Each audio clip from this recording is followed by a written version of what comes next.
글 쓰고 디자인하고 이제 방송까지 하는 제이크입니다. 예. 박수. 진짜 이거. 예, 슬로우 뉴스에서 책상을 닦으면서 온갖 군데에서 설명충을 맡고 있는 노모뎀입니다. 설명충. 네, 저는 팝아트도 하는 프로젝트 디자이너 그렇게 저를 소개하고 있는 리키라고 합니다. 네, 저는 앞으로 여러분들의 고민을 진지하게 듣고 무책임하게 상담해드릴 미나리라고 합니다. 네, 반갑습니다. 프로야, 프로. 네.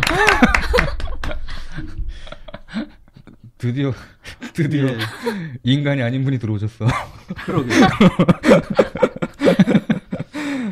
가만히 있자. 어떻게 기획하게 되셨어요? 더 트와일라이트 라디오라고 하죠, 이거? 네, 우선 아시겠지만 제가 이제 김광혁으로 활동하고 있는 저쪽 그 지식해방전선 쪽에서 사실 시리즈를 몇 가지를 기획을 하고 있었어요. 네.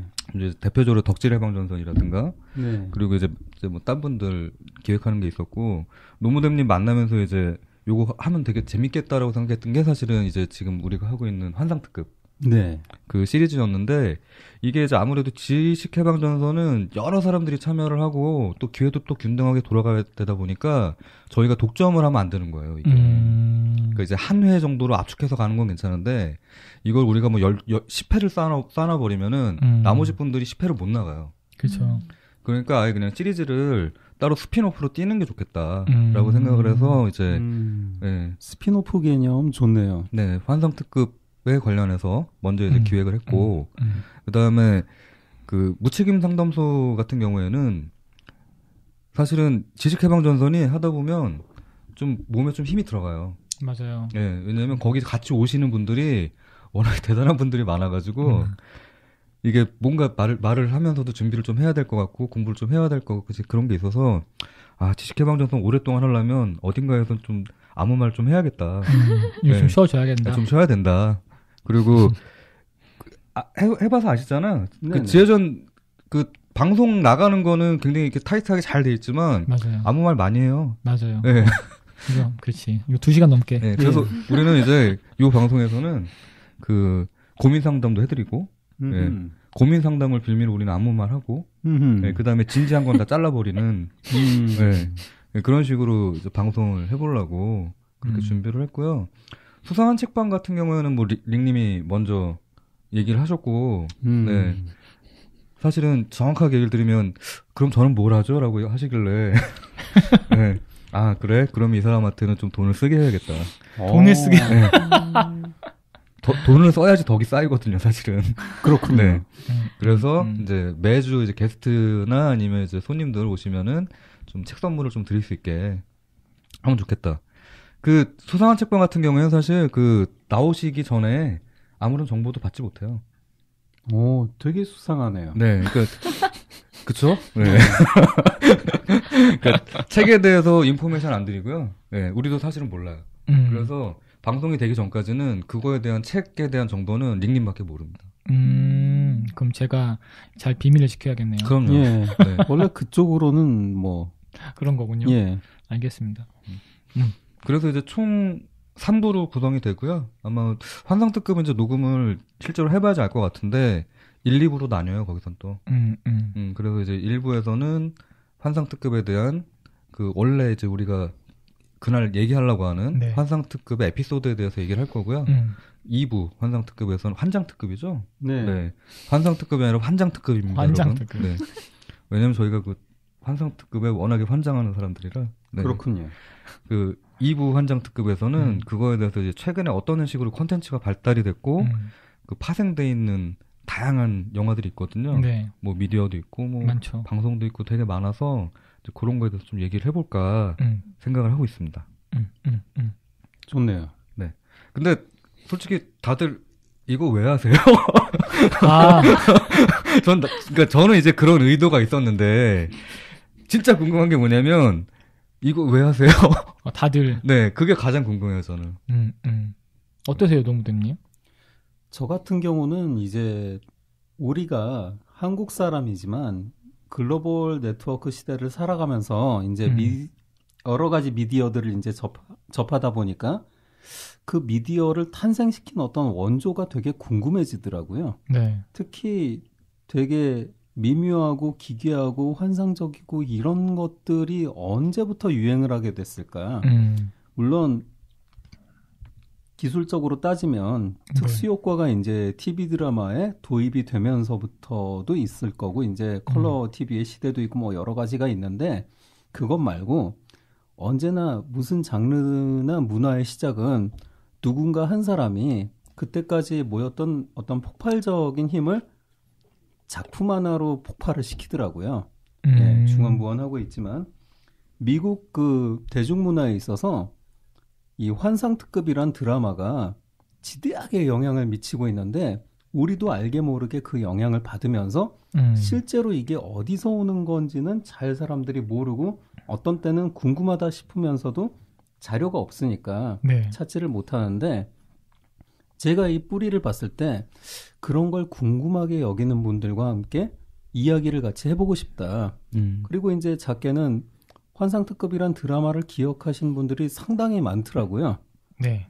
그리고 이 드라마가 국내에서 방영하고 나서 몇 년이 지난 다음에 재방영이 된 적이 한 번도 없는데 이 환상특급이란 이름으로 정말 여러 문화쇼가 계속 파생이 되고 있어요. 지금까지도. 사람들한테 잊을 수 없는 어감이 된 거죠. 그래서 한번 이 기원을 같이 재미있게 탐구를 해보면 어떨까. 예, 그게 이제 제가 여러분과 하고 싶었던 환상특급 이야기죠. 사실 그 환상특급 같은 경우에는 미국에 이제 다양하게 그 아들뻘 되는 이제 컨텐츠들이 있지만 이게 그냥 미국에서만 끝나는 게 아니라 일본으로 건너가면 또 다른 게 나왔잖아요. 그렇죠. 네. 어떤 게죠? 예. 아무래도 여러분들이 대표적으로 알고 계시는 기묘한 이야기가 있고 그리고 이제 사람들은 아니 문화권이 완전히 다른데 이게 동일한 거냐라고 물어볼 정도로 의아하시겠지만 전설의 고향 같은 시리즈도 환상특급에 지대한 영향력을 받았고 어떻게 보면 그 아이들 중에 하나라고 할 수 있죠. 그렇죠. 네. 그리고 이제 가깝게는 이제 MBC에서 한번 했었던 상상여행이라든지 네. 뭐 기타 등등의 드라마들이 계속 만들어졌죠. 뭐 TVN 같은 데서는 파일럿 프로그램으로 환상특급 같은 이제 그런 시나리오를 가지고서 방송을 했었어요. 네. 그리고 뭐 그런 거 있죠. 왜 이제 2위자 나왔던 거. 그래 네. 결정했어. 이제 이런 시리즈도 사실은 슬라이딩 도어스 스타일. 네네. 그것도 사실은 이제 그 환상특급에서 어느 정도 영향력을 받았다고 봐야 되는 거죠. 왜냐하면 그게 슬라이딩 도어스 영화에서 이제 영향을 받은 맞습니다. 건데 슬라이딩 도어스가 환상특급에 영향을 받았기 때문에 계속 이렇게 아름아름 이어지는 거죠. 네. 그러니까 사실은 뭐가 진짜다, 뭐가 원류다라고 따지기는 애매한 것도 있어요. 왜냐면 사실 지금 이제 그 미국에서 나오고 있는 거라든가 뭐 일본이라든가 한국도 마찬가지로 이런 환상적인 이야기, 환상 문학이라고 하는 분야들은 이 드라마가 아니어도 계속해서 발생되고 있었거든요. 네. 뭐 에드거 앨런 포라든가 네. 네. 이런 식으로 원류들이 각자 있는데 근데 이걸 과연 영상으로 만든 게 누구냐.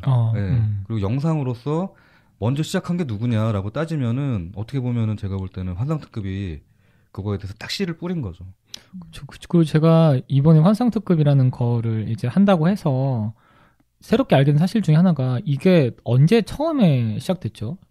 농구대님. 이제 TV 방영으로는 미국 CBS 방송에서 1959년에 첫 방영을 시작했습니다. 그러니까요. 네. 세상에.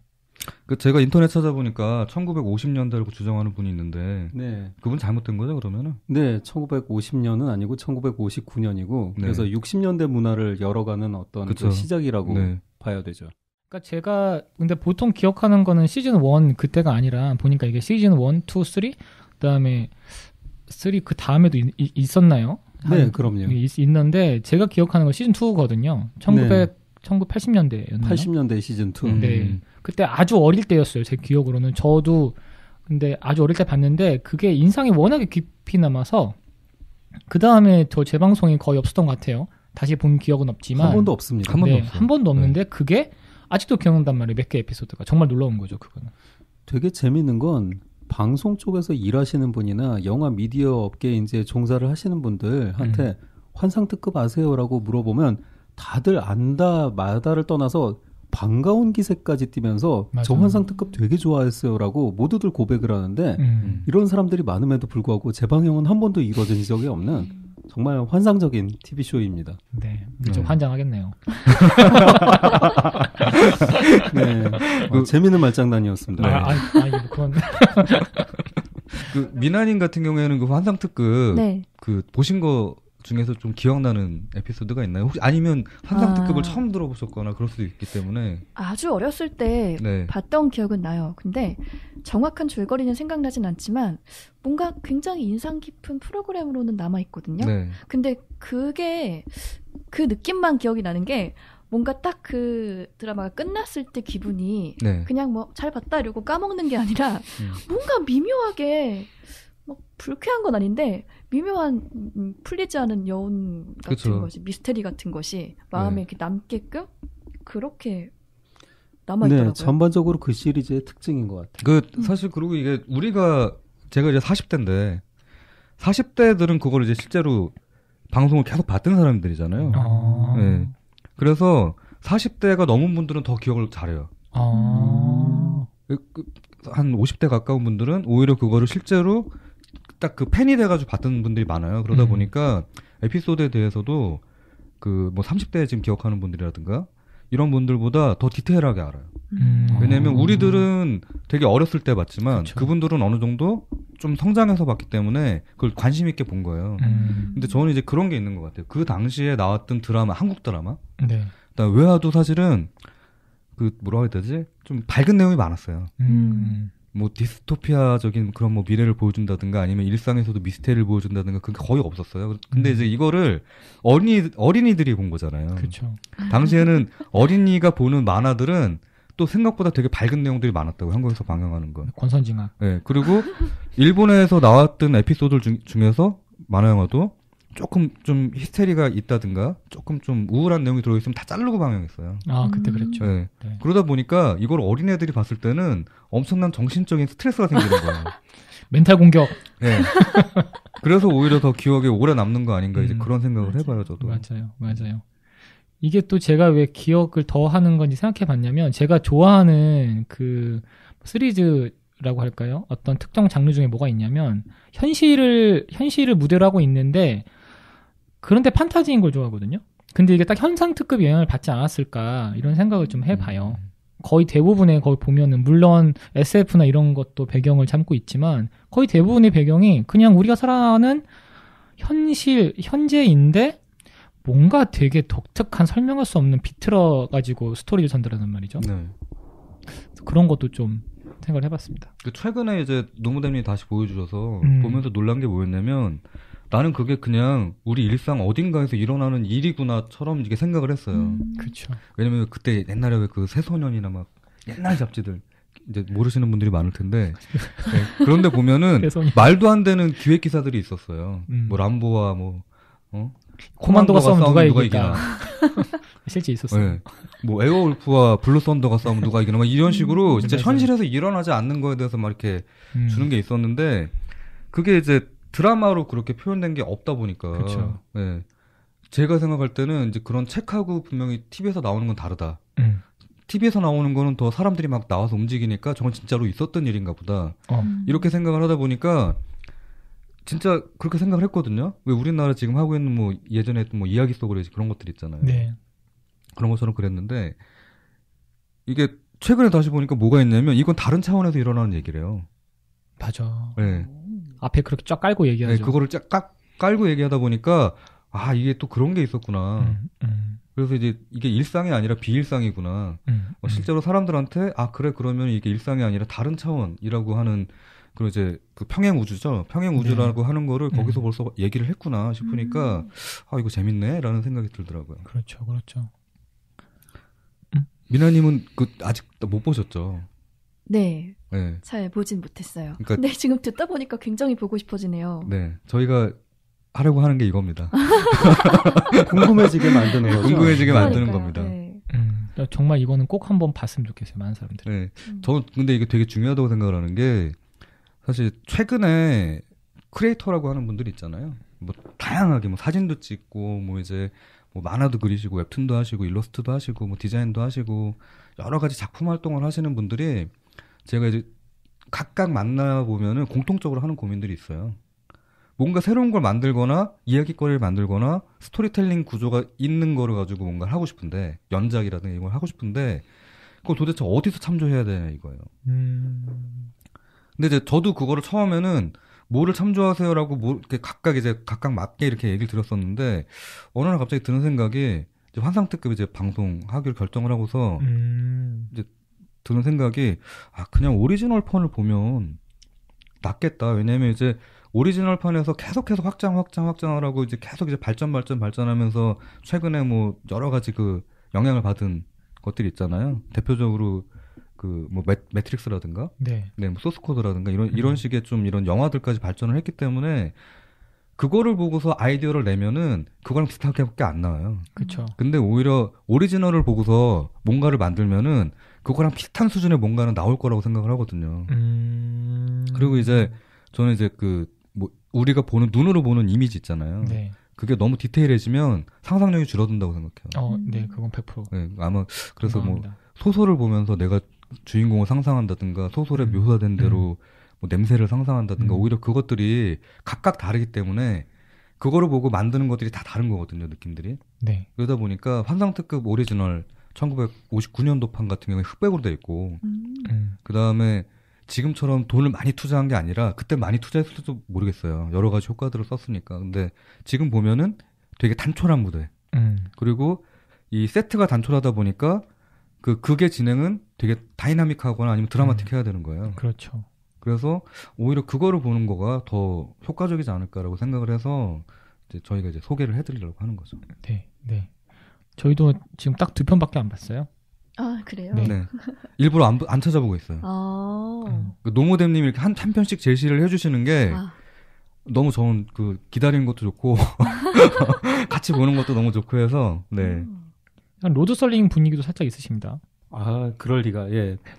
제가 이제 지금 듣고 계시는 분들한테 말씀드리고 싶어지는 것은 아마 지금 벌써 들으시면서 한쪽 손으로는 이제 키보드와 마우스를 이제 열심히 만지시면서 환상특급 검색해보고 그러실 것 같은데요. 네. 참 이게 안타깝게도 환상특급이 국내에 거의 자료가 없습니다. 사람들이 아마 지금 제이크님이 말씀하신 것처럼 어떤 특정 세대의 전유물처럼 이 추억담으로 이야기되는 에피소드들은 있지만 제대로 그 본질이 무엇인지 또 상세하게 해설한 것들이 각종 위키를 봐도 그렇게 제가 볼 때는 환상특급이 가지고 있는 양에 대해서 제대로 해설을 한 게 없어요. 네이버 블로그에 보니까 최근에 정말 개인의 역량을 발휘해서 50화가 넘게 에피소드를 소개해 주신 고마운 분이 계신데 거의 이분이 레퍼런스급이 될 정도로 국내의 환상특급이 전무하기 때문에 오히려 이 방송을 통해서 환상특급이 이런 거구나, 또 우리한테 이렇게 재미있는 영향을 끼치고 있구나 하고 알게 되시는 어떤 시작이 되지 않을까, 그런 생각이 듭니다. 그래서 검색을 뭐 해보셔도 많이 나오진 않겠구나라고 생각을 하시는 게 좋다는 거. 네. 그러니까 저는 사실은 이제 우리가 이제 팟캐스트를 한다는 거는 많은 사람이 들어줬으면 해서 하는 거잖아요. 그렇죠. 네. 우리만 좋자고 할 수는 없지만 내심 어떤 게 있냐면 나는 이거 방송하면서 이거에 대해서 어쨌든 공부를 할 거기 때문에 이걸 가지고 만약에 쌓이면 내가 뭔가 좀 새로운 콘텐츠를 만들 수 있지 않을까. 그리고 제가 이제 나중에 하고 싶은 거는 사실 글 쓰는 쪽이기 때문에 아예 디자인은 진짜 서브 잡으로 빼고 메인 잡은 글 쓰는 쪽을 하고 싶은데 그게 그냥 평범한 뭔가를 쓰고 싶진 않거든요. 그러다 보니까 이거를 보고 제대로 공부를 하면 뭔가 새로운 걸 만들 수 있지 않을까. 그리고 이제 지나가는 얘기로 이제 그때 리키님한테 얘기했던 것처럼 뭔가 그러면서 좀 재밌는 얘기가 하나 나오면 이거를 게임으로 만들어 볼 수 있지 않을까? 네, 텍스트 기반의 뭔가의 게임. 뭐 아니면 뭐 일본의 그 선택하는 게임 있잖아요. 미연시 게임 같은 거. 네. 네, 있죠. 네, 미연시는 참고적으로 얘기 드리자면 빵 터지시고 미나리 게임. 좀 소개 좀 해주세요. 미연시 쪽으로. 네. 이걸 풀어서 설명해드리면 될까요? 네. 미소녀 연애 시뮬레이션 말씀이시죠? 네. 미소년도 되는 거죠? 그럼요. 그럼요. 누군가를 공략하는 그렇죠. 이런 스토리를 딱 전개해주고 그 다음에 이해 아니요에 따라서 뭐 이렇게 쭉쭉 스토리 전개되는. 근데 네. 여러분들이 많이 알고 있는 페이트도 페이트. 페이트 미연 씨 찾아보시면 안 돼요. 큰일 납니다. 거의 마력주입이라고 나오는데 그거 큰일 납니다. 이상한 쪽으로 나가는. 네. 어쨌든 이제 그런 식으로 뭔가 그 게임 같은 거라도 만들어 볼 수 있지 않을까.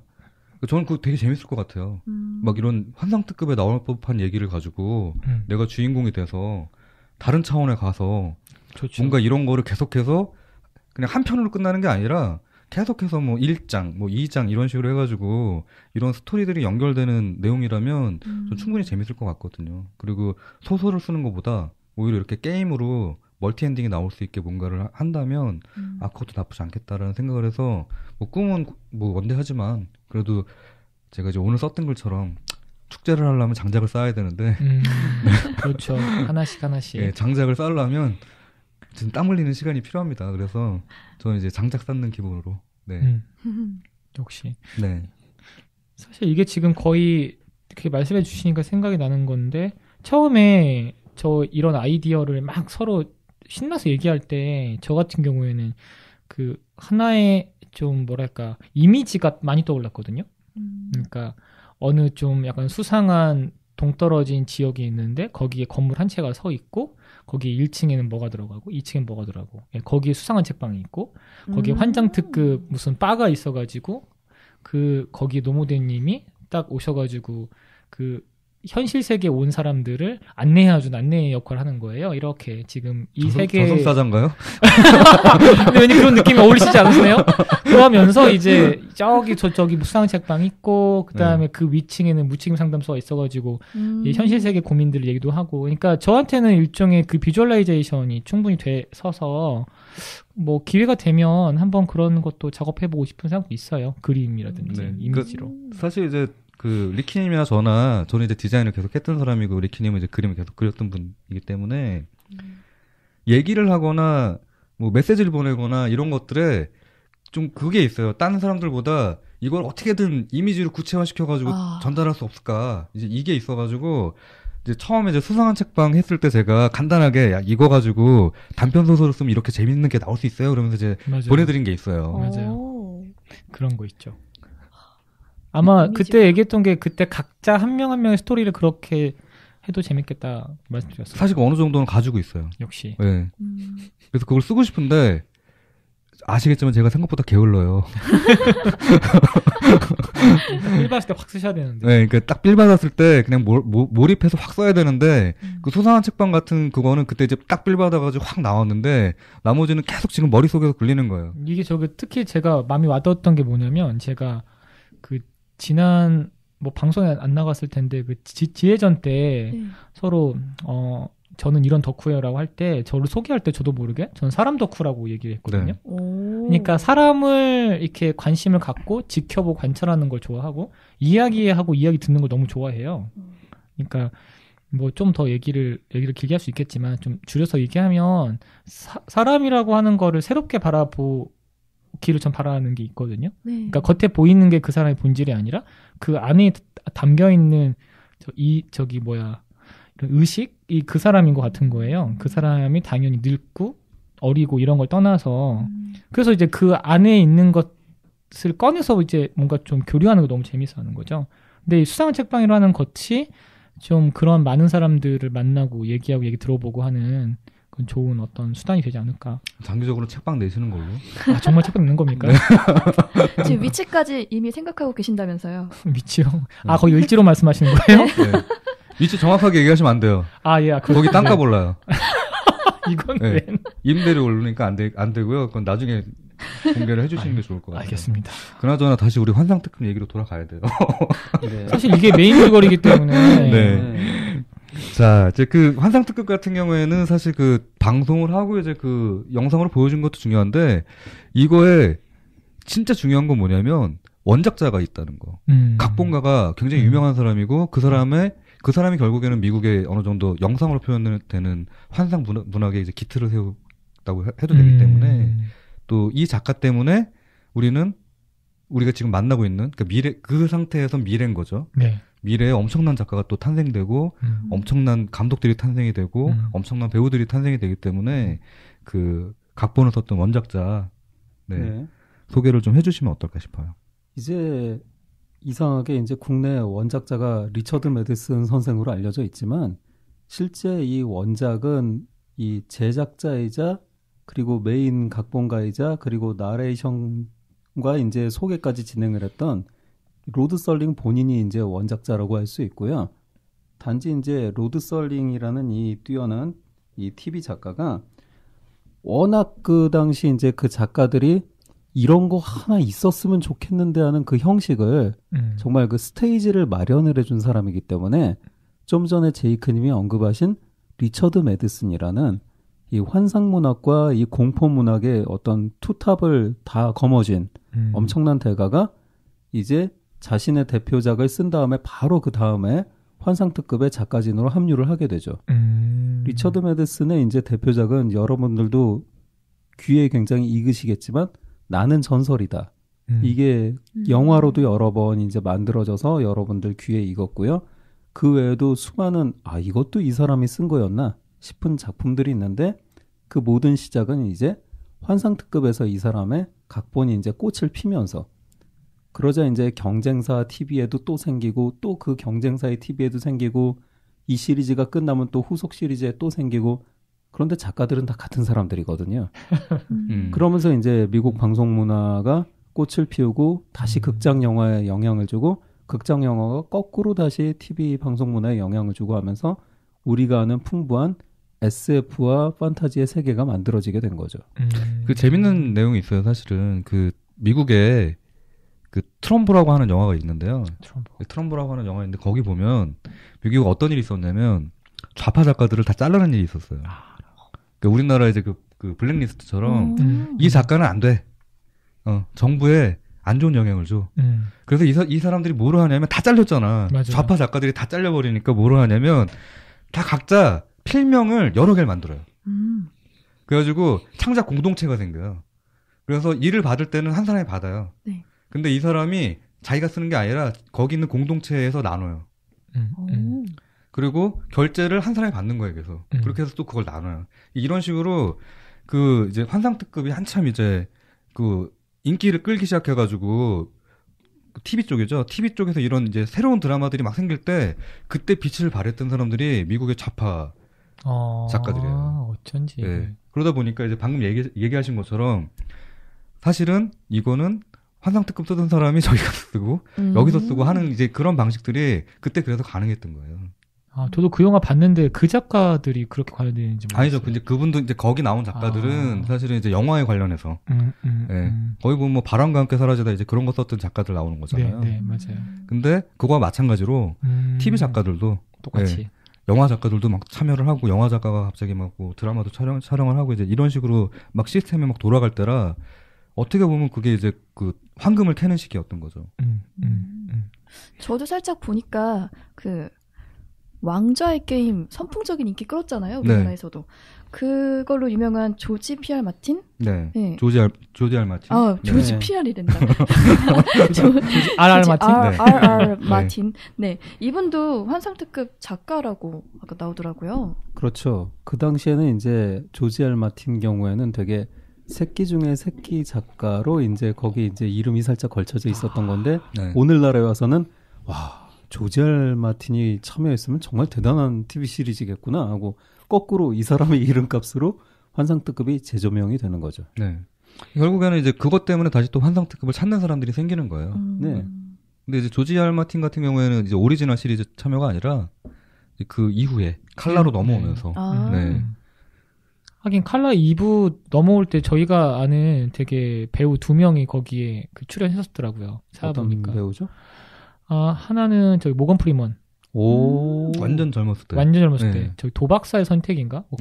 그런 에피소드였을 거예요. 그리고 또 하나가 파사의 날인가? 라고 해서 다이하드 시리즈로 유명한 브루스 윌리스. 이게 제가 이거 보니까 왜 그때 저희가 이거 한창 기획해야 할 때 그런 일 말씀드렸을 거예요. 그러니까 어느 각 그 컨텐츠 작품마다 해당 오리지널 컨텐츠를 오마주한 것이 사실 거의 대부분이고 아니면 영향을 받은 것도 대부분인데 어떤 컨텐츠 같은 경우에는 일종의 산파 같은 역할을 하는 컨텐츠가 있는 것 같다. 네. 거기에 참여했던 작가들이 막 점점 뻗쳐나가가지고 그 업계를 더 발전시키거나 네. 해당 영향을 끼치거나 이제 그렇다고 생각하거든요. 저한테는 환상특급이라는 것이 약간 그런 게 아닐까 싶어요. 그 사실 이제 그 환상특급 우리가 배우만 가지고 얘기를 했지만 미국에서 이 환상특급이 더 대단하게 취급받는 이유가 있어요. 왜냐면 지금 메이저급으로 활동하고 있는 감독들이 환상특급을 통해서 데뷔한 사람들이 많아요. 그러니까 아까 이제 그 새끼 작가라는 얘기를 했는데 따지자면은 완전 신출내기 감독이었던 거죠.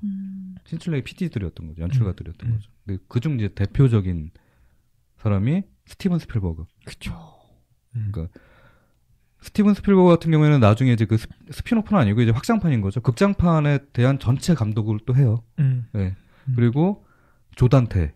예, 조단테 같은 사람들은 이제 그 스필버그랑 같이 해서 스필버그 사단이었죠, 따지면은. 거기서 같이 활동했던 사람이라든가. 뭐 그런 식으로 조금 이제 감독들도 거기를 통해서 데뷔를 하고 그때 당시에 그냥 뭐 조연출 같은 사람이었는데 지금 되게 막 유명한 감독 돼 있고 이제 이런 경우들이 많아서 제가 볼 때는 그냥 이거는 저희가 생각할 때만 뭐 환상특급 그래 옛날에 좀 기억이 나지라고 우리는 그렇게 생각하겠지만 미국 사람들한테는 절대 그런 게 아닌 거예요.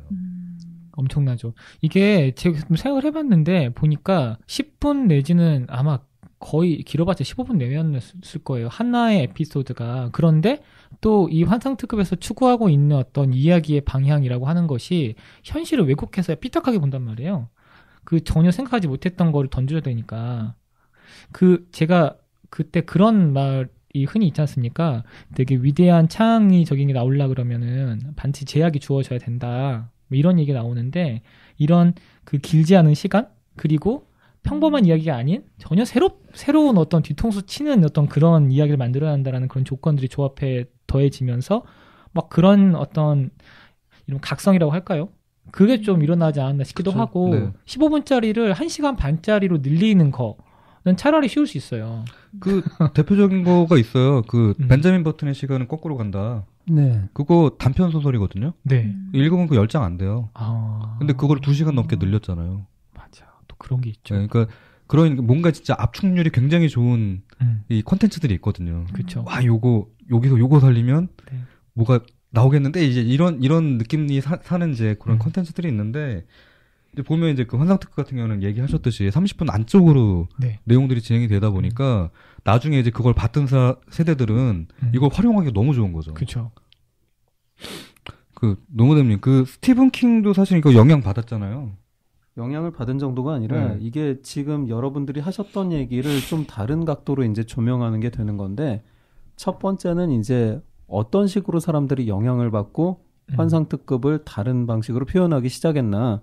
이게 이제 미국의 이제 작가들이 단순하게 나도 저기 껴야지 이 정도가 아니라 이 소설과 영화를 보면서 나도 저런 거 하고 싶다라고 이제 꼬꼬마들이 되게 많은 꿈을 가졌단 말이에요. 꼬꼬마들. 네, 그 중에 하나가 이제 스티븐 킹인데 스티븐 킹은 리처드 매드슨의 소설과 그리고 환상특급 각본들을 보면서 나도 저런 소설 쓰고 싶다.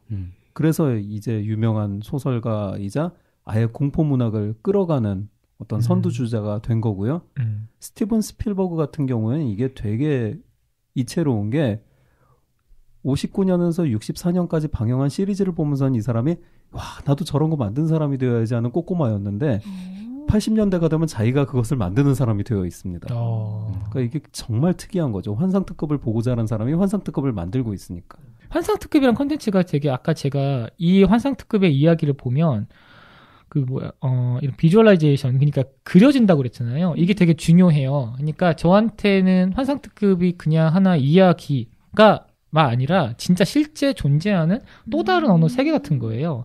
그래서 많은 사람들이 그렇게 열광하고 막 이런 게 아닐까. 기본적으로 사람들이 열광하려면 그냥 짧은 단편적인 이야기가 아니라 하나의 세계관을 그릴 수 있어야 되거든요. 대표적으로 스타워즈라든지 반지의 제왕, 나니의 연대기 뭐 이런 것들이겠죠. 세계관. 그래서 저는 환상특급이 사람들이 착각하는 것 중에 하나가 우리와 똑같은 현대의 옷을 입고 이제 등장한 경우가 많아서 이 세계라고 생각하는데 사실은 말씀하신 것처럼 전 다른 차원의 세계란 말이에요. 심하게 얘기하면 반지의 제왕의 세계나 환상특급의 세계나 전 다른 세계라고 가야 돼요, 사실은. 네, 그러니까 많은 어떤 그런 컨텐츠라는 사람들이 그걸 보고 빠져들고 하는 게 아닐까 생각도 했습니다. 저는 이거 닉님이 이제 그 세계관이라는 얘기를 하셨는데 저는 거기서 조금 더 확장해서 우주관이라는 얘기를 하거든요. 뭐냐면 우주가 계속해서 확장되잖아요. 빅뱅 계속해서 넓어지잖아요. 그 이유가 뭘까? 만약에 내가 이제 그 지구인이기 때문에 지구인으로서 진짜 내가 인간 종족의 아주 이기적인 관점으로 얘기를 하자면 이런 식으로 뭔가 우리가 생각하는 다른 차원의 얘기, 그 다음에 새로운 이야기들이 만들어질 때마다 저는 하나의 별이 생긴다고 생각해요. 그러니까 내가 만약에 아까 이제 얘기했듯이 수상한 책방에 그런 이제 세계관 하나를 만들었어. 그러면 그거는 지구 어딘가에 있는 게 아니라 우주 저 끝 어딘가 저 끝에서 별이 하나 만들어져서 그 별에서 일어나는 얘기인 거예요. 근데 이제 이런 식으로 환상특급 같은 게 뭐 만들어지면 저는 그만큼 우주가 확장된다고 생각해요. 그리고 그 작가들은 이걸 상상했던 작가들은 죽으면 어딜 가냐면 자기가 만든 별에 가는 거예요. 재밌는데요? 네. 그래서 저는 우주가 계속해서 넓어진다고 생각해요. 상가 건물주 되시겠는데요? 아, 저기 안드로메다 저쪽에 21번가 이런 쪽으로. 웬만하면 나는 그럼 좀 더 좀 전 우주적인 얘기를 써야겠는데. 크게 하시려고요. 엄청난 얘기인데요. 근데 이제 리킴님하고 그 제이크님이 환상 특급을 이제 당시 미국의 이제 60년대 TV 시청 세대가 왜 그렇게 열광을 하면서 빠져들어갔는지에 대한 그 공간과 핵심을 되게 잘 짚어주신 것 같아요. 그 이유가 원래 그 세 가지 정도가 있거든요. 네. 네. 하나는 말씀하신 대로 그 당시에도 그 어떤 기술이나 장르가 거기까지 발전은 많이 안 됐지만 시도는 많았죠. 그 환상적인 얘기를 하고 싶다, 아주 공포스러운 얘기를 하고 싶다 그럴 때 아무래도 TV에서 그런 걸 보여주려면 되게 동떨어진 세계관부터 구축을 해서 우스꽝스러운 옷을 입고 뛰어다니고 이런 얘기들을 해야 되는데 환상특급은 처음 시작부터 되게 섬세하게 우리가 발을 딛고 사는 그 현실 세계가 주축이거든요. 네. 그런데 그 현실 세계가 알고 보면 5차원의 세계고 현실하고 닮아있지만 현실에서는 일어나지 않는 일이 공존하는 공간. 그래서 이제 영어로는 트와일라이트 존.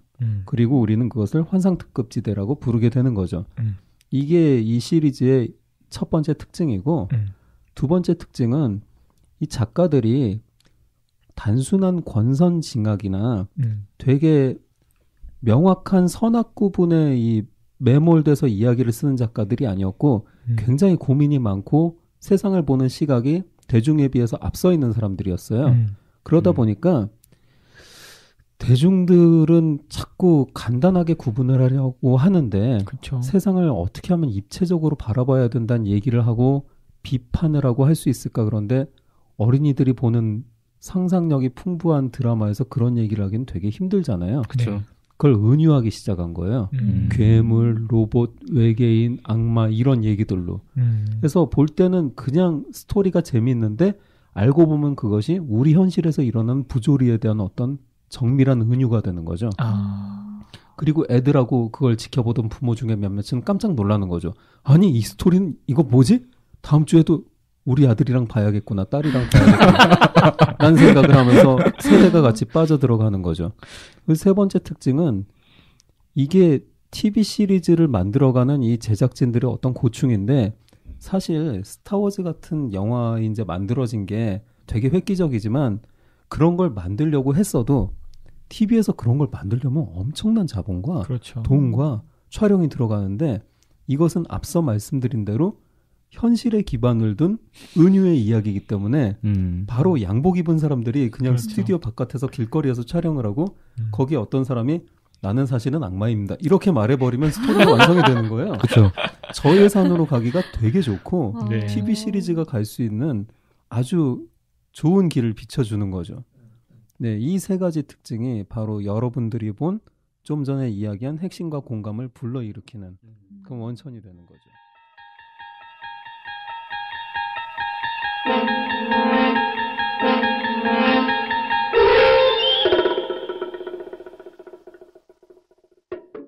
최근에 그 한국에서 굉장히 유명했던 도깨비 같은 작품을 보더라도 거기 이제 보면은 저승사자가 나오잖아요. 근데 거기 보면 되게 그냥 우리 옆집에 근데 이동욱이 살았다는 거는 않고. 좀 그건 아닌 것 같고. 네. 어쨌든. 네. 네. 아주 좋은 옆집이면, 네, 가능. 이사 가고 싶네요. 네. 어쨌든 그런 식으로 우리가 생각할 때 그 저승사자는 그 전설의 고향에서 봤던 그 검은색 갓을 쓰고 네. 근데 참 그 약간 좀 빠져나간 얘기인데 한국에서 저승사자가 검은색 갓을 쓰고 얼굴 하얗고 네. 입술 까맣고 이 이미지가 만들어진 게 전설의 고향 때문이에요. 그렇죠. 네. 원래 아니에요? 제가 그래서 그 저승사자에 대한 이미지를 찾아봤어요. 네. 근데 그게 이제 탱화 있잖아요. 네. 불교 그림에 보면은 장군으로 묘사가 돼 있어요. 원래는 장군이에요, 저승사자가? 네. 그래서 그 신과 함께 보면은 차사가 나오잖아요. 네. 근데 그 차사들이 실제로 양복 입는 거 말고 그 다른 모습으로 나올 때 장군 복장을 하고 있어요. 장군급이더군요. 네. 장군급이었군요. 네, 그래서 원래 저승사자들은 그런 이미지인데 그 당시에 그 정도의 갑옷을 입고 뭔가 이렇게 화려하게 하기가 애매했던 거야. 돈이 없었나? 네. 저는 이제 그것도 그 환상특급의 영향을 받았을 거라고 생각을 해요. 맞아요. 네, 왜냐하면 그 환상특급 에피소드 중에 하나가 저승사자인데 그냥 되게 말끔한 그 샐러리맨처럼 나오거든요. 맞아요. 그러니까 조선시대로 치면 그 갓 쓰고 나오는 저승사자가 그 당시에 샐러리맨 복장인 거죠. 그렇죠. 그럴 수도 있겠네요. 네. 그게 저는 되게 아주 효과적이고 알뜰한 방법이라고 생각을 하거든요. 네. 일상의 비일상성이라고 할 수 있는. 아주 효과적이죠. 왜냐하면 그걸 보는 사람들이 바로 몰입할 수 있으니까. 그렇죠. 네. 그리고 어느 날 갑자기 내가 그 사람을 만날 수도 있다고 생각을 하니까. 그렇죠. 저는 이제 그래서 그게 아주 굉장히 알뜰하면서 크리에이티브하고 다른 사람들한테도 굉장히 충격적으로 다가올 수 있는 그런 내용이었다고 생각을 합니다. 그래서 스티븐 킹 같은 사람이 탄생하게 되는 게 탄생이라고 하기엔 뭐하지만 이 사람이 그런 공포 작품을 쓰게 되는 게 굉장히 좋은 단계로 발전할 수 있었던 게 그런 TV 시리즈를 보면서 이제 저렴하다라고 생각을 하는 게 아니라 현실에 발을 디딘 공포 이야기를 만들어야 돼 하다 보니까 예전에는 그냥 뜬금없이 살인마가 나왔습니다. 사람들이 무서워했습니다. 괴물이 나왔습니다. 이런 식으로 했지만 스티븐 킹 시대에 보면 이렇게 되는 거죠. 이웃집에 그 약간 빛이 벗겨진 담장 너머에 깨진 유리창 너머로 몇 세쯤 되어 보이는 사람이 살고 있는데 그 사람이 뒤에서 무슨 일이 일어나냐 하면서 굉장히 섬세한 현실을 그려나가기 시작하는 거예요. 그럼 사람들이 몰입을 할 수밖에 없고 바로 지금 내 옆에서 일어난 이야기 하는데 거기 괴물이 등장하면 빠져나갈 수 없는 공포가 되는 거예요. 그렇죠. 네. 동떨어지지 않거든요. 그렇죠. 그 대표적으로 샤이닝 같은 경우에는 이제 스티븐 킹의 대표적인 소설이잖아요. 그렇죠. 거기서도 보면 이게 진짜 무서운 이유가 분명 우리 아빠야. 근데 어느 날 갑자기 미쳐있어. 어떤 공간에 들어갔는데 미쳤어. 그리고 우리가 충분히 악몽으로 꿀 만한 그런 장면들이 나오거든요. 그렇죠. 그렇기 때문에 그게 진짜 내가 경험할 수 있는 또는 내 주변에 있는 지금 내 앞에 있는 그 미나리님이 이렇게 웃고 있지만 갑자기 확 바뀌어가지고 저 사람이 살인마일 수도 있는 거야. 밤길 조심하세요. 네. 이런 식. 네. 얼마나 무서워요. 네. 그러니까 이런 것들이 저는 그 현실 속에서 오히려 더 공포를 크게 불러일으키지 않았나라는 생각도 해봅니다. 이게 또 진짜 무서운 게 뭐냐면 이게 좀 더 깊게 가면은 철학이나 이런 부분 많이 건드리게 되는데 이게 인식론과도 연계가 되어 있어요. 그러니까 지금 내가 바라보고 있는 것이 가상인지 현실인지 사실 본질적인 의미로서는 구분이 불가능하다는 게 이제 제가 알고 있는 결론이에요. 그러니까 그런 말도 하더라고요. 이쪽 진중권 그분 얘기하시고요는 가상과 현실을 구분하는 거는 이런 질적인 차이가 아니다. 양적인 차이다 이런 얘기하거든요. 그러니까 현실이 훨씬 더 디테일하고 밀도가 높은 상태에서 저희한테 피드백을 주기 때문에 이걸 현실이라고 인지하는 건데 만일 우리가 정말 미래가 엄청 발달해가지고 가상도 이런 똑같은 어떤 정도의 세기와 그런 리얼리티를 준다고 하면 그거 어떻게 구분할 건데 구분 못 하거든요. 왜냐하면 인간의 뇌는 두개골 안에 있잖아요. 그렇죠. 이제 그런 것들을 본다고 하면 환상특 같은 경우에는 이런 거죠. 지금 제가 바라보고 있는 이런 것들이 사실은 저 혼자만 상상일 수도 있는 거예요. 그렇게 저도 그런 생각 해봤어요. 할 수 있어요. 이 앞에 있는 사람이 아닐 수도 있는 거예요. 그렇죠. 내 눈에 지금 보이는 게 현실이 아닐 수 있다는 생각을 했었어요. 물론 당연히 어떤 이런 얘기 하면 그런 생각을 가진 그런 안정되지 않은 생각을 하면서 살아가기에는 워낙에 많은 일이 벌어지고 또 그러니까 본 사람들이 간과하고 있지만 환상특급이나 이런 것들을 보면 보다 진실에 가까운 그런 것들이 건드려지는 거죠. 그래서 좀 뭔가 그걸 싫어하는 사람도 있고. 근데 이제 우리가 이제 그 가상현실이라고 할 때 자꾸 시각만 가지고 가상현실을 얘기를 하는데 저는 이미 가상현실이 이루어졌다라고 생각을 하는 게 우리가 듣는 음악들 있잖아요. 네. 그 현실과 가상을 어떻게 구분하느냐에 대해서 이제 어떤 연구가 있었냐면 비트 수를 가지고 조작을 할 수 있다는 얘기가 나와요. 그래서 우리가 예전에 8비트 컴퓨터를 봤을 때는 도트가 다 보였잖아요. 네. 그리고 비트가 낮은, 그러니까 데이터의 양이 낮은 영상을 볼 때 그때는 한 뭐 400메가? 40메가만 가지고도 우리는 영화라고 느꼈어요. 근데 지금 그걸 못 느끼잖아요. 그쵸. 왜냐면 뭐 4K 막 IMAX 막 이런 것들이 나오면서 오히려 현실처럼 디테일하게 나오는 것을 우리가 눈으로 경험하게 되면 그거를 현실하고 가상현실을 구분하지 못하게 된다는 거예요. 그래서 지금 우리가 이제 많이 이제 이슈가 되고 있는 VR 장비 같은 경우에도 가장 큰 문제는 뭐냐면 이거 우리가 보고 있는 그 디스플레이죠. 디스플레이의 비트수를 높여서 이걸 현실에 우리가 바로 보고 있는 이것처럼 그 도트가 안 보이게 하는 거예요. 그럼 그 시기가 오면은 결과적으로는 이 VR 장비만 가지고서도 사람들이 여행을 갈 수도 있고 그거에 대해서 직접적인 경험을 할 수도 있고 그렇게 느끼거든요. 근데 이미 음악은 소리는 그걸 넘어갔어요. 넘어갔구나. 네. 왜냐면 실제로 우리가 듣는 소리를 약간의 조작을 하고 그 비트레이트를 높이고 그거에 대해서 약간 그 현장감을 또 높이는 그 이펙트를 써버리면은 귀에 들어갔던 이물감만 없는 경우에는 우리는 그 공간에 있다고 느끼거든요. 바다 소리를 만약에 우리가 극장에서 듣는다고 할게요. 눈을 감고. 거기서 만약에 바람까지 불어. 4D가 되겠죠? 그렇죠. 그러면 그거는 우리는 이제 진짜 바다에 있다고 생각을 하거든요. 그래서 제가 볼 때는 이제 그 가상현실이라고 하는 게 점점. 그렇게 먼 게 아니에요, 사실. 네. 네. 그래서 아까 제가 저 인간의 어떤 그 정의라고 할 때 어떤 말하면 우리가 가진 그 신체 이런 육체적인 것이 그 사람의 본질을 나타낼 수는 없다라고 생각 아까 말씀드렸고 그다음에 그 안에 있는 의식 그 인식하는 어떤 그 무엇이겠죠? 그것이 그 사람의 본질이라고 얘기를 든 이유가 뭐냐면 실제 몸 자체는 이거는 시간이 지남에 따라서 실제 바뀌거든요. 원자라든지 전혀. 그래서 뭐 10년 전에 제가 아닌 거예요, 사실은. 그렇죠. 그래서 과거로부터 이어진 현재의 인식이 곧 나라고 한다고 하면은 이렇게 지금 저희 같은 경우에는 인터넷이나 해당 영화를 볼 때 실제로 내가 거기를 갔다가 온다고 이해하는 게 편해요. 그래서 이렇게 같이 얘기하고 있다가도 누가 스마트폰으로 한창 뭐 어디 그 페이스북에 빠져 있어요. 그럼 그 사람은 몸은 여기 있지만 사실은 거기 갔다 온 거예요. 이렇게 이해하면 차라리 좀 더 많은 것들이 풀리지 않을까 생각도 하네요. 그런 경우도 있어요. 그 사진 같은 거 보면은 아 내가 이때는 예뻤지. 아 내가 이때는 젊었지. 내가 이때는 좀 잘 나갔는데 뭐 내가 이때는 약간 쭈그렸는데 이런 게 있잖아요. 근데 뭐 음악도 그렇고요. 냄새도 그렇고요. 맛도 그런 게 있거든요.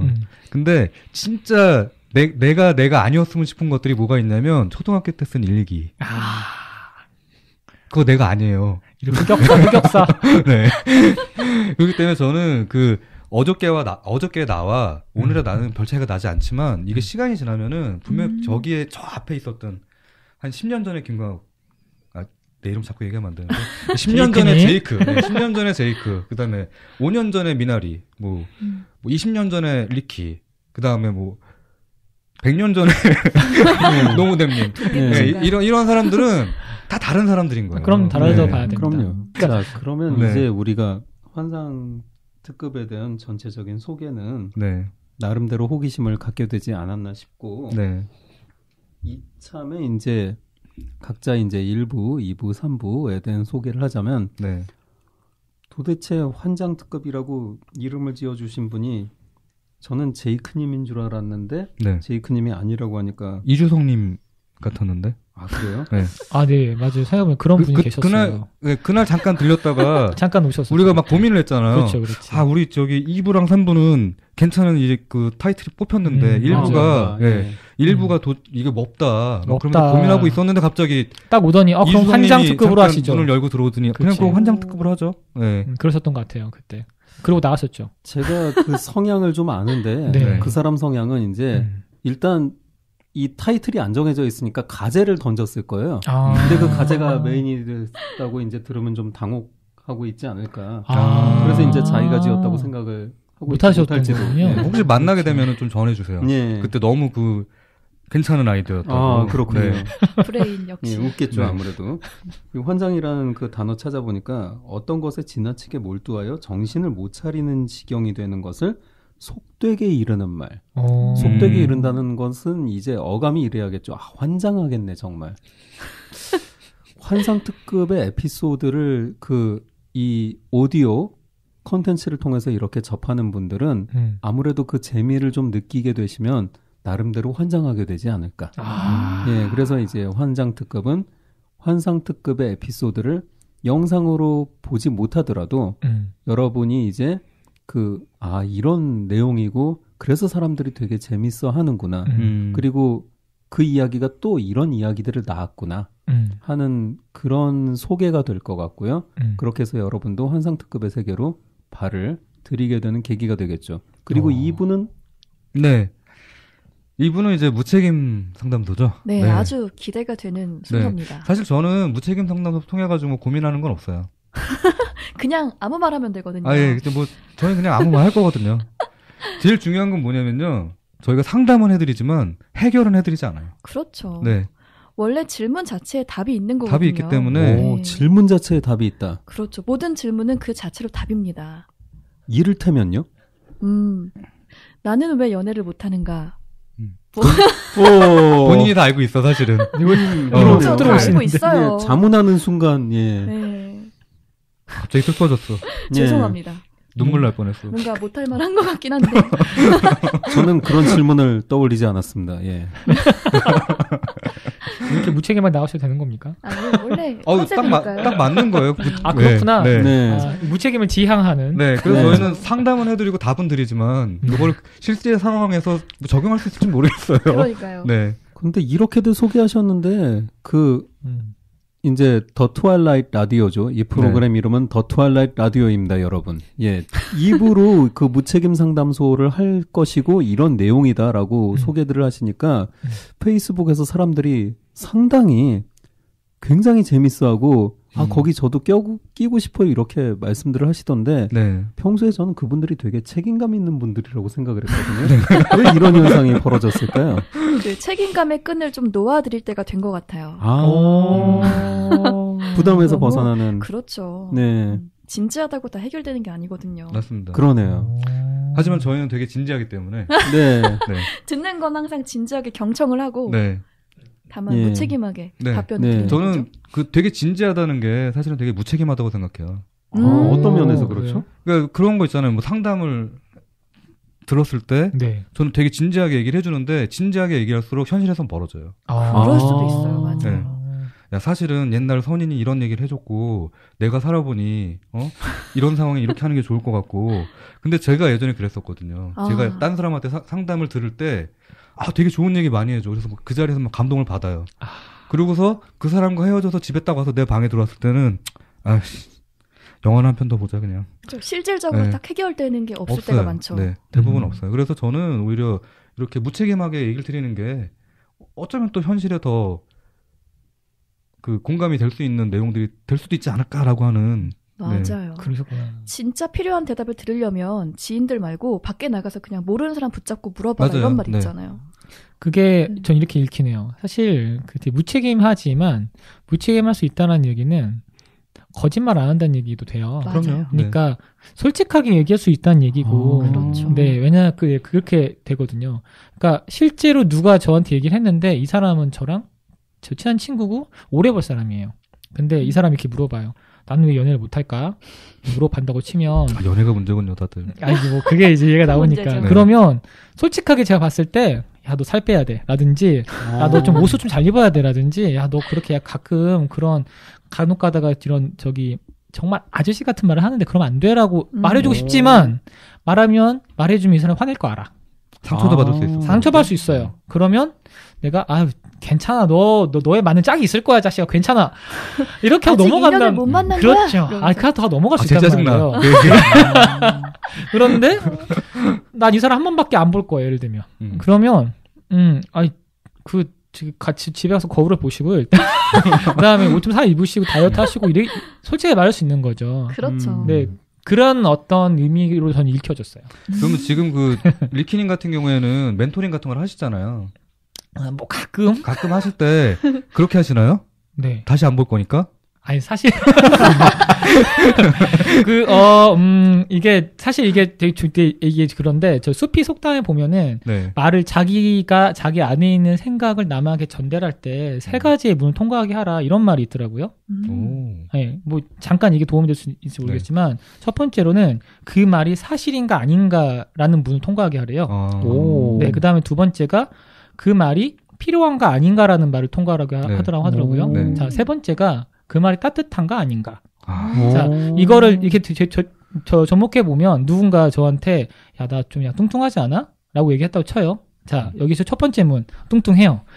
그러면 그래 뚱뚱하구나. 라고 그 첫 번째 문 통과했어요. 나는 두 번째 문 이 말이 필요한가 아닌가. 이 사람한테 굳이 말해줘도 이 사람이 상처받고 안 할 것 같아. 필요하지 않죠? 그러면 안 하겠지만, 이 사람 분위기 너무 필요한 것 같아. 내가 되게 좋아하는 사람이고, 살이 너무 쪄가지고, 살 안 빼면 위험해. 그러면 이제 그걸 통과하는 거죠. 자, 그럼 마지막 문, 이 말 따뜻한가 아닌가? 자, 이 말에서 사실이고 필요해서, 야, 너 살 진짜 많이 쪘거든? 이렇게 말하면 상처받잖아요. 따뜻하지 않죠? 그래서 따뜻하게, 네가 참 되게 핸섬하고 멋있는데, 좀, 살만 살짝, 이렇게 빠지게 하면 더 멋있을 것 같아. 뭐 이런 식으로 따뜻하게 던지는. 그래서 이거의 전제 조건이 뭐냐면 솔직해야 돼요. 제가 봤을 때는. 맞아요. 이렇게 지금 얘기하시는 거 들어보니까 제가 책방으로 가야 될 것 같아요. 저는 갑자기 책임감이 생겼어요. 무책임하게 해야 되는데. 네. 무책임 그 상담소가 아니라 책임 상담소를 바꾸고. 아니, 무책임하셔야 됩니다. 저 같은 경우는 그 말씀하신 그 세 번째를 통과를 하지 않고 말을 하기 때문에 꼭 듣는 사람이 상처를 받지 않고 말한 제가 상처를 받습니다. 이런. 저는 두 번째를 빼고 얘기해요. 그냥 확 하시는군요. 되게 따뜻하게 얘기하는데. 필요하지 않아도. 필요하지 않은 얘기 해줘요. 아유, 사실 저도 잘 못하죠. 네. 근데 이게 사실 저희가 이렇게 너무 좋은 게 뭐냐면 솔직하게 이렇게 이야기를 주고받을 수 있는 관계가 정말 없어요, 생각보다. 맞아요. 정말 없어요. 진짜 예전에 그랬거든요. 진짜 막 힘들 때 아는 사람한테 얘기하기 싫은 거야. 맞아요. 자존심 상해, 솔직히 어떨 때는. 그리고 저 사람이 나의 아픔을 몰랐으면 좋겠어. 왜냐면 내 얘기를 듣고 떠나갈 것 같아. 그런 이제 고민이 많고 막 진짜 내가 바닥을 칠 때는 얘기를 가까운 사람들한테도 못해요. 그래서 가족한테도 못하는 거예요. 못하죠. 왜냐면 가족이 도와줄 거 분명히 알고 있는데 누구한테 얘기하는 것보다 사실 가족한테 얘기하는 게 가장 좋은데라고 생각을 하면서도 저 사람이 내 짐을 짊어지는 게 싫은 거야. 맞아. 그래서 진짜 모르는 사람을 찾아가서 얘기를 하게 되고 자꾸 나랑 별로 안 친한 사람. 맞아요. 그리고 나를 잘 모르기 때문에 어디 가서 나 얘기를 해도 저 사람의 그 그룹에서는 나를 모르는 그런 상황에 있는 사람한테 오히려 그런 얘기를 더 많이 하게 되더라고요. 택시 아저씨. 네. 그렇죠. 택시 아저씨. 네. 익명 게시판에도 정말 온갖 고민들 다 올라오잖아요. 그쵸. 심각한 것부터 가벼운 것까지. 그러면 미나님 같은 경우에는 사실 그 상담을 운영을 하셨었잖아요. 미나리님. 미나리님. 네. 이게 익숙해지려면 좀 걸려. 내가 채식주의자가 아니라. 실명이 되네요. 네. 자꾸 고기만 머릿속에 있지. 미나리 했을 때 저는 미나리가 생각나는 게 아니라 그래 고기를 미나리에 싸먹으면 맛있지. 이 생각만 하고 있었어. 진짜인가요? 네. 맛있어요. 고기를 미나리에 싸먹나요? 최고입니다. 미나리에 어떻게 싸먹죠? 미나리가 좀 고기보다 묶어야 되나요? 자르죠. 묶어서 이렇게. 미나리를 한번 찌잖아요. 네. 찌거나 삶으면 그 숨이 죽잖아요. 그러면 그거를 이제 잘라서 고기에다 싸 먹으면 굉장히 좋습니다. 향기가. 그렇군요. 한번 해봐야겠네요. 갑자기 짤막하게 지금 고기 먹는 집밥 제이크 선생. 그러면 이 무책임 상담소장인 이제 미나리님께서는 이 익명의 어떤 고민을 어떤 형태로 받아들이실 계획이세요? 제가 그러게요. 일단 할 수 있는 한 솔직하게 답변을 해드리되 뭐 불필요한 포장은 다 걷어내고 네. 욕도 좀 해주세요. 그래도 될까요? 네. 그 삐 처리 좀 해주세요. 네, 삐 처리는 할 거니까. 네. 일단 이 이메일로 이제 상담을 받겠다 그랬더니 사람들이 상당히 쑥스러워하면서 아직 안 보내셨다는 그런 소문이 들리는데 이메일 말고 또 받기 좋은 뭐가 있을까요? 그러게요. 이거 좀 제가 볼 때는 아무나 상담할 수 있게끔 바꿔야 공식 되나? 채널 하나 만들어서 거기서 저희가 저기 페이스북 페이지 같은 거 만들어서 거기서 메시지로 받는 방법도 있을 것 같아요. 혹시 메신저에 익명 채널 같은 서비스들이 좀 있나요? 오픈 뭔가 채팅이라든지? 익명 게시판을 만드는 수밖에 없는데. 카카오톡 오픈 채팅은 뭐죠? 그거 요새 익명으로 되나요? 그것도 괜찮아요. 그래서 지금 카카오톡을 얘기를 해도 되는 건가? 아니면 얘기하셔도 돼요. 얘기하셔도 돼요. 아니면 뭐 깨깨오톡 이런 식으로 바꿔서 하는 건가? 아니요, 저는 괜찮아요. 이건 방송이 아니기 때문에 얼마든지 모든 시원하게. 브랜드를 다 얘기하셔도 돼요. 네. 지혜전에서는 잘 얘기 안 하지만 여기선 다 얘기하셔도 돼요. 네, 저는 코카콜라 마십니다. 예. 저는 맥도날드 좋아해요. 초코에몽 좋아하신다 해서 사왔습니다. 아 진짜 초코에몽. 인증샷 찍었어요. 저희 그리고 방송하면서 리콜라 먹고 있습니다. 목엔 역시 리콜라죠? 네. 아유 속 시원해. 네. 목캔디는 좀 골라보고 있는데 네, 혹시 좋은 생각 있으신 분들은 말씀 주십시오. 별 생각은 없습니다. 예. 오픈 채팅방 열어야겠네요. 네. 그거는 저희가 이제 1회 방송 나가면서 그거 이제 공지해서 열어서 같이 하는 게 좋을 것 같아요. 네. 자, 그러면 전혀 그 수상해 보이지 않는 분의 그 수상한 책방은 어떻게 운영하실 생각이십니까? 뭐 아까 잠깐 이렇게 좀 툭툭 나오긴 했는데 그 사람마다 가지고 있는 고유한 아우라라고 할까? 그러니까 되게 유니크한 객체들이에요. 각 사람 한 명 한 명이. 그러니까 제가 그리고 가끔 뭐 저 좀 잘 아시는 분들은 아시겠지만 저 뜬구름잡 얘기를 많이 해요. 뜬구름잡 얘기. 한참 듣다가 너 대체 뭔 말하는 거야? 이런 말 진짜 많이 듣거든요. 그런데 일단은 그 사람 자체에 대해서 충분히 좀 집중할 거고 그 다음에 어떤 분이 나오신다고 하면은 당분간 그 분을 좀 왓칭할 것 같아요. 이렇게. 기본적으로 SNS를 많이 이용을 해서 주시하는 건가요? 네. 제가 했던 그 팝아트 프로젝트랑 비슷한데요. 프로젝트 페이스 드로잉이라고 2013년부터 하던 프로젝트가 있어요. 제이크님 쓰고 계시는. 네. 그거 멋있다고 생각했는데. 감사합니다. 저 깜짝 놀랐어요. 갑자기 선물 주셔가지고. 아, 진짜요? 아이고. 나눔 천사. 그게 간단히 얘기하면 이런 거예요. 제가 원래 사람한테 관심이 많은 걸 알고 있었는데, 그냥 사람 얼굴 그려가지고 선물하는 걸 좋아하더라고요. 자주 하진 않아요. 딱 보면, 이 사람 보면, 그리고 싶게 생겼다라가 있어요. 그럼 그리는데, 이거를 한번 전혀 모르는 사람을 대상으로 해보자. 어디서 해보냐면, SNS, 페이스북에서 해보자. 이렇게 처음에 생각했던 거예요. 그래서, 제가 사진 몇 개, 그림 몇 개 올려온 다음에, 저한테 신청을 하시면, 제가 페이스북 친구를 맺을게요. 그리고, 한동안, 친구를 맺으면은 그분이 쓰는 글과 사진 같은 걸로, 대략의 그 사람의 이미지를 잡는 거예요. 시각적인 이미지를. 그래서 어느 순간 이 사람은 파란색인 것 같다. 이 사람은 파란색, 빨간색이 있는데 녹색이 좀 섞여 있네. 약간 그런 식으로 이제 색깔을 정해서 그려가지고 이제 그 사람의 페이스북 단편하게 올리면서 태그를 딱 달거든요. 이제 그게 이제 퍼지게 돼가지고 어쩌다 보니까 이것저것 전시도 하게 되고 미디어 아트 전시도 하게 되고 그래가지고 팝 아티스트로 불리게 된 거거든요. 전혀 의도한 게 아니었고 그냥 한 거였어요. 네, 이거의 포커스는 뭐냐면 그 사람 자체에서 느껴지는 것을 그림으로 표현하는 거라고 한다면 수상한 책방에서는 그 사람에게 느껴지는 아니면 그 사람한테 필요하다고 지극히 주관적인 저만의 주관적인 생각으로 느껴지는 것들을 필요한 책과 이야기를 한번 전달하는 방식이면 어떨까 생각을 하죠. 좋네요. 네, 아마 제가 볼 때 2부랑 3부랑 한 인물로 같이 갈 수도 있어요. 그럴 것 같아요. 만약에 저희가 이제 게스트를 초대해서 고민을 들을 수도 있기 때문에 저 이제 게스트 분들 중에 그런 분들이 있어요. 그러니까 딴 사람한테 고민 상담을 많이 들어주는 사람.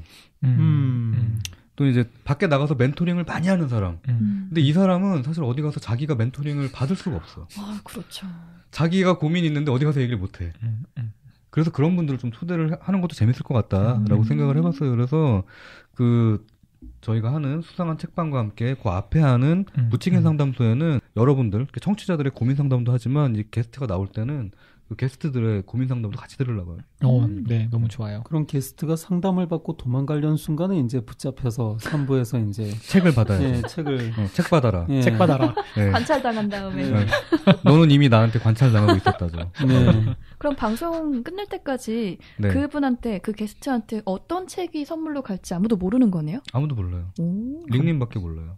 네, 그거를 3부 시작에 드릴 수도 있고 3부 끝에 드릴 수도 있고 좀 가급적이면 좀 뻔한 거 말고 생뚱맞은 걸로 한번 준비를 해볼까 생각 중입니다. 예를 들면 이럴 수 있어요. 나 너무 문제가 많아요. 이런 수학의 정석. 이런 거. 문제가 많으니까. 문제가 많으니까 이런 거. 그다음에 전 정말 사람 보는 눈이 없어요. 토정 비결. 그냥 약간 이런 컨셉으로 해볼까 관상. 생각도 있는데 이게 또 너무 장난스럽게 하면 안 되니까 또 적당히 오히려 저는 쓰여야죠. 그런 선물들이 더 그래요? 네, 더 전 좋을 좋아요. 것 같아요. 그래요? 저도 좋아요. 네. 그런데 그게 게스트분이 이제 잘 못 받아들이면 그게 그분한테 상처가 아니라 역시 리킴님한테 상처가 되지 않을까. 저요? 전 상처 안 받아요. 괜찮아요. 아니요.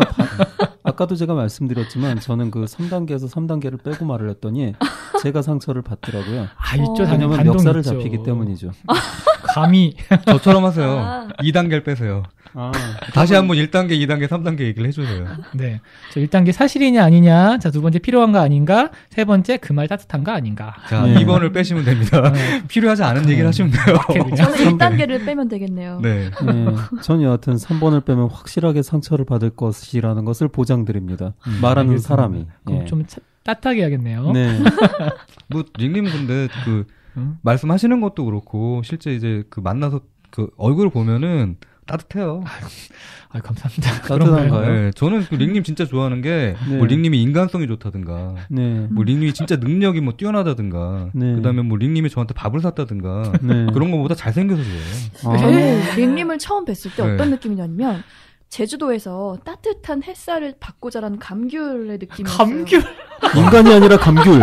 너무 뭔가 재밌다. 그렇게 사랑과 네. 햇살을 담뿍 받은 그런 네. 느낌? 이거 재밌는데 저는 그럼 어떻게 보이셨어요? 저는 자꾸 그 푸사가 떠올라가지고 아. 너무 강렬한 그 빨간 정말요? 네. 네.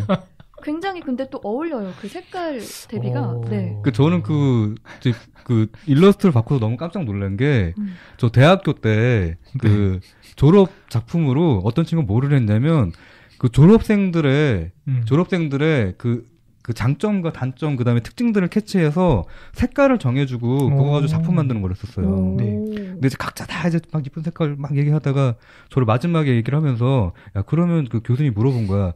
저기 앉은 저 제이크는 무슨 색깔이냐? 그랬더니, 새빨간 색깔이요. 새빨개요, 그러는 거야. 또 그러게 또. 네, 근데 그게 갑자기 확 떠오르더라고. 이게 내가 빨간색이라게 게, 사실 이름에도 빨간 적자가 2개나 들어가 있거든요. 사주에도 불이 3개가 넘어요. 그러니까 이런 것들이 있다 보니까 빨간색을 딱 받았을 때, 와, 이거 제대로 보긴 했구나. 우리가 만난 시간이 많지 않았었는데. 맞아요. 네. 굉장하군요. 제가 볼 땐 쪽집게. 햇볕을 많이 나고 자란 그 제주도 감귤은 이렇게. 제주도 뛰어난 감귤은 능력이 생기는 건가요? 감귤의 능력이 이렇게 뛰어나지. 사주팔자 보고. 네. 너무 재밌다, 이거. 네, 그렇게 운영할 생각입니다. 예, 자, 이렇게 해서 이제 3부 수상한 책방 소개까지 끝난 것 같은데요. 시즌 피날레 계획이 있으시다고요? 네, 사실 뭐 처음에는 거기까지 가야 되나라고 그냥 고민을 했었는데, 왜냐면은 뭐 많이 듣겠어라는 거 사실 약간 그 불안함이 있었기 때문에. 근데 생각보다 많은 분들이 자꾸 만날 때마다 이거 물어보세요. 네.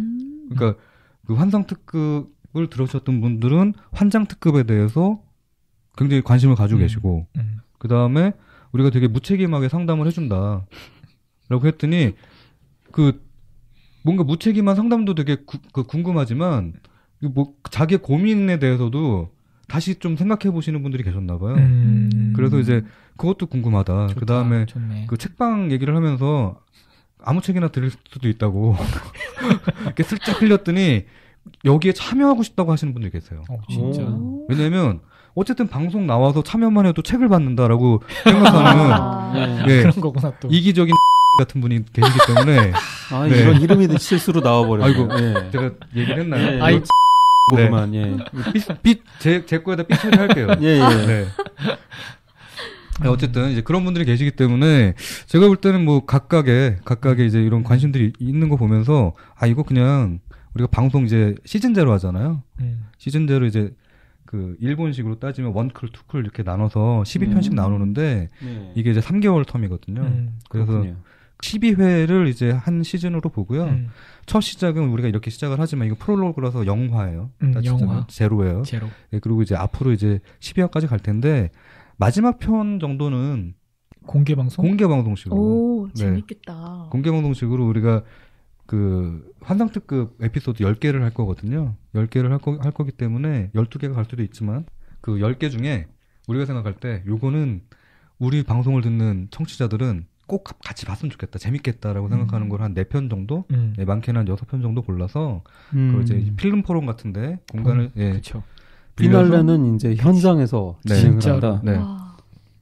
그리고 그걸 보고 나서 우리가 이제 코멘터리를 하면서 같이 이제 그 컨텐츠에 대해서 얘기도 하고 그 다음에 그날 상담도 받을 거예요. 네. 네, 즉석 상담 받을 거예요. 네. 네. 좀 더 재밌겠다. 조심스럽게 상담을 해야겠군요. 그리고 그 방송에 오신 청취자들이 좀 고맙잖아요, 우리가. 그렇죠. 네, 그래서 책 선물도 드릴 거예요. 네. 좋네요. 네, 그래서 이렇게 우리가 리뷰와 네. 그 다음에 상담과 그 다음에 선물이 같이 하는 마지막 피날레를 하려고 합니다. 네. 와, 너무 재밌겠다. 좋네요. 기대됩니다. 그럼 이렇게 지금 저희가 진행하는 게 이제 실제 파일럿이고 그리고 이제 앞으로 이제 프리미어가 이제 진행이 될 텐데 네. 프리미어에서는 이제 포맷이 앞으로 12화라고 하셨죠? 네. 12개 포맷을 아마 이런 식으로 갈 것이다라고 이제 소개를 하는 자리가 될 거고 네네. 피날레에 대한 기획까지. 그쵸. 네. 자, 이렇게 해서 더 트와일라이트 라디오 예. 파일럿이 거의 진행이 끝났는데요. 네. 어떻게 할까요? 그 사연 메일하고 청취는 이제 어떤 식으로들 참여를 높일 수 있을까요, 저희가? 우선 제가 주변 분들한테 네. 예, 칼만 들지 않았지 강요를 했어요. 아, 그러셨군요. 네. 예. 왜냐면 그 이미 제가 페이스북에서 그 얘기를 드리는 것처럼 저희 티셔츠까지 준비를 했거든요. 아, 맞다. 우리 맞아요. 티셔츠 있죠. 정말 네. 예뻐요. 네네. 네. 네. 근데 티셔츠가 걸려 있는데도 사연이 안 오는 거야. 그래서 내가 내린 결론은 티셔츠가 안 이쁘구나. 오, 그렇지 않습니다. 네. 혹시 메일 스펠을 잘못 적었다거나 스팸 처리가 된 게 아닐까요? 왠지 그럴 수 있을 것 같아요. 그럴 수도 있을 것 같아요. 네. 그래서 다시 한번 제대로 공지를 드려야 네. 될 것 같고요. 네. 네. 우선 지금 이제 1차적으로 그 사연을 받는 거는 메일로 받겠다. 왜냐면 그렇게 해야지 더 익명성이 보장이 되기 때문에 아, 메일은 그렇구나. 네. 그게 채팅보다는 그 메일이 사실은 속이기가 쉽잖아요. 그렇죠. 네, 아, 그러니까 맞다. 그리고 네. 이참에 이런 익명의 좋은 방법도 있다라는 아이디어가 있으신 분은 뭐 그런 아이디어도 제의해달라고 하시면 네, 그것도 좋죠. 네. 네. 그리고 저희가 이제 이 방송 자체가 이제 그 팟빵 통해서 올라갈 거기 때문에 그 게시판에 또 짧게라도 하긴, 네, 사연을 남겨주시면 좋을 것 같아요. 뭐 대표적인 사연으로 저한테 이런 사연 보내도 되나요라고 물어보셨던 것 중에 하나가 저는 고민이 없어요. 그게 고민이에요. 네, 저는 사연이 없어요. 그게 사연이에요. 뭐 이런 거 하시는데 이렇게 그렇게 아무 그 질문을 하셔도 저희는 아무렇게나 답해드릴 거기 때문에 전혀 고민하지 않으셔도 돼요. 네. 부럽네요. 고민이 없으신 분은. 그렇죠. 그 고민을 짜내고 있더라고요. 어. 와, 이렇게 세상에 진짜 부러운 사람이? 라는 생각이 들더라고요. 자, 그럼 이제 앞으로 구독해 주실 그 청취자분들, 특히 프리미어 방송 이제 기대하시는 분들을 위해서 수상한 책방 그 점장님 한 말씀 해 주시죠. 지금 갑자기 훅 들어오네요. 청취자분들한테 네. 예, 인사 한마디. 예. 이렇게 지금 삥 돌아가면서요? 네. 아니요. 예, 뭐 단독으로요. 단독으로. 네. 네. 일단 지금 더 트와일라이트 라디오란 이름으로 이제 이렇게 지금 여러분을 찾아가게 됐고요. 그 약간 별세계 사람들이라고 생각하시면 편하실 것 같아요. 그래서 현실에서 가진 어떤 고민이나 그다음에 어떤 생활 그리고 여러 가지 스트레스를 잠깐이라도 이 방송을 들으시면서 좀 내려놓고 정말 별세계 여행 오듯이 편하게 오세요. 그럼 저희들이 그거에 대해서 따뜻하게 환대해드리고 비록 책임은 지지 않고 살짝은 수상하고 가끔 환장하겠지만 그래도 그렇게 그런 분들을 위해서 저희가 열심히 준비할 거니까요. 네. 방송 구독 꼭 눌러주시고 잘 들어주시면 감사하겠습니다. 오, 준비하셨나요? 아니요. 자, 그럼 그 무책임 상담소장님 미나리님도 청취자분들을 향해서 한 말씀 해주시죠. 네. 제가 한때 연애 상담을 했었거든요. 네. 얼떨결에. 그때 제가 제 연애는 제대로 못하면서 남의 연애 상담 해주느라 이게 내가 지금 뭐 하는 건가 괴리감이 좀 있었는데 무책임하게 상담해드리는 건 굉장히 잘할 수 있을 것 같아요. 그러니까 부담 갖지 마시고 어차피 익명이니까 아무 말이나 보내주시면 성심껏 듣고 상담해드리겠습니다. 네, 많이 참여해주세요, 여러분. 자, 그러면 이게 진짜 제가 걱정이 되는 이제 환장특급, 네. 일부 환장특급에 대해서 제가 걱정하는 것은 딱 하나입니다. 듣다가 청취자분들이 와, 진짜 재미없어서 환장하겠다. 이런 생각을 가지실 수 있는데 그렇게 되지 않도록 예, 열심히 노력은 해보겠습니다. 감사합니다.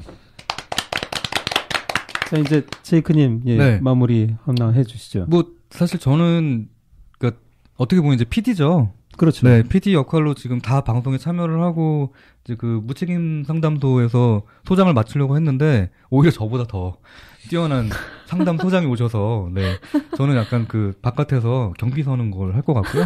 네. 네, 지금 요약하자면 저희 흑막의 이제 끝판왕께서 이렇게 예, 말씀을 하고 계시죠. 사실 저는 뒤에서 조정하는 거 좋아해요. 네, 역시. 예. 저희 사실 지금 끈이 달려 있고요. 막 목도 마음대로 움직이고 그렇습니다. 네, 제가 얘기하실 때마다 눈을 똑바로 쳐다보고 있습니다.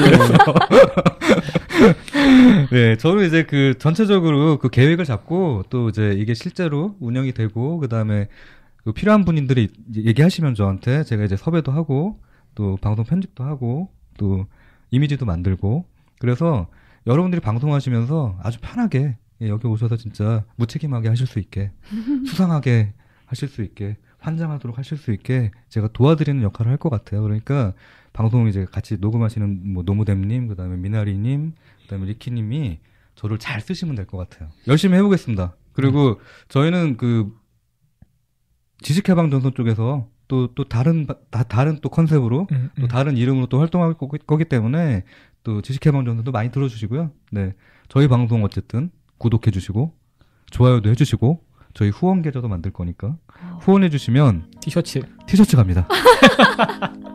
티셔츠 많이 찍을 거예요. 네. 네, 그러니까 저희 방송 많이 사랑해주시기 바랍니다. 감사합니다. 네. 감사합니다.